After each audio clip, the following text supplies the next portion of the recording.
YONO সাহেবকে স্মারকলিপি দিয়েছি, ডিসি সাহেবকে স্মারকলিপি দিয়েছি, বলেছি এগুলো ইমিডিয়েটলি বন্ধ করেন। এখনো কিন্তু এটা বন্ধ হয় নাই।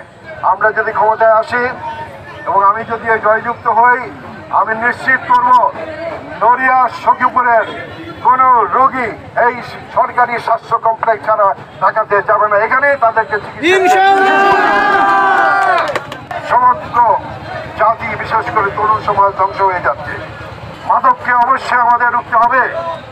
এই মাদককে অনেকে ব্যবসা হিসেবে নিয়েছে, ভাবছে ব্যবসা করে আমি বড়লোক হব, অর্থবান হব, আমি মেম্বার হব, আমি চেয়ারম্যান হব, হব, কিছুই হইতে পারবে না। সে রাষ্ট্রকে ধ্বংস করা ছাড়া মাদকের আর কোনো ফল নাই। ইনশাআল্লাহ বন্ধ করবেন ইনশাআল্লাহ।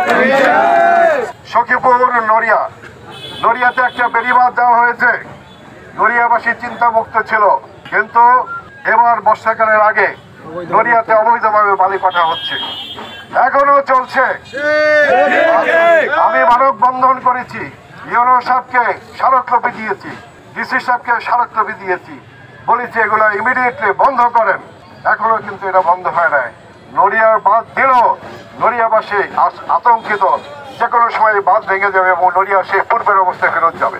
যদি এই প্রশাসন এই অবৈধ বালু কাটা বন্ধ না করে, আপনাদের সকলকে নিয়ে আমি এমন আন্দোলন করব যাতে ওই বালুখোররা আশেপাশে যাতে ওখানে না যেতে পারে, তাদের সম্পূর্ণ পালিয়ে যেতে বাধ্য করবে ইনশাআল্লাহ।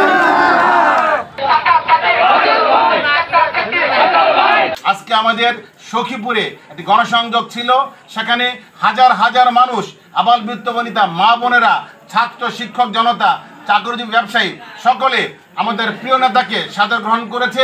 আগামী রাষ্ট্রনায়ক তারেক রহমানের 31 দফাকে তারা স্বাগত জানাচ্ছে। তারা বলছে এই 31 দফা আমাদের কার্যকরী উদ্যোগ গ্রহণ করলে আমাদের বাংলাদেশ পৃথিবীর বুকে মাথা উঁচু করে দাঁড়াবে।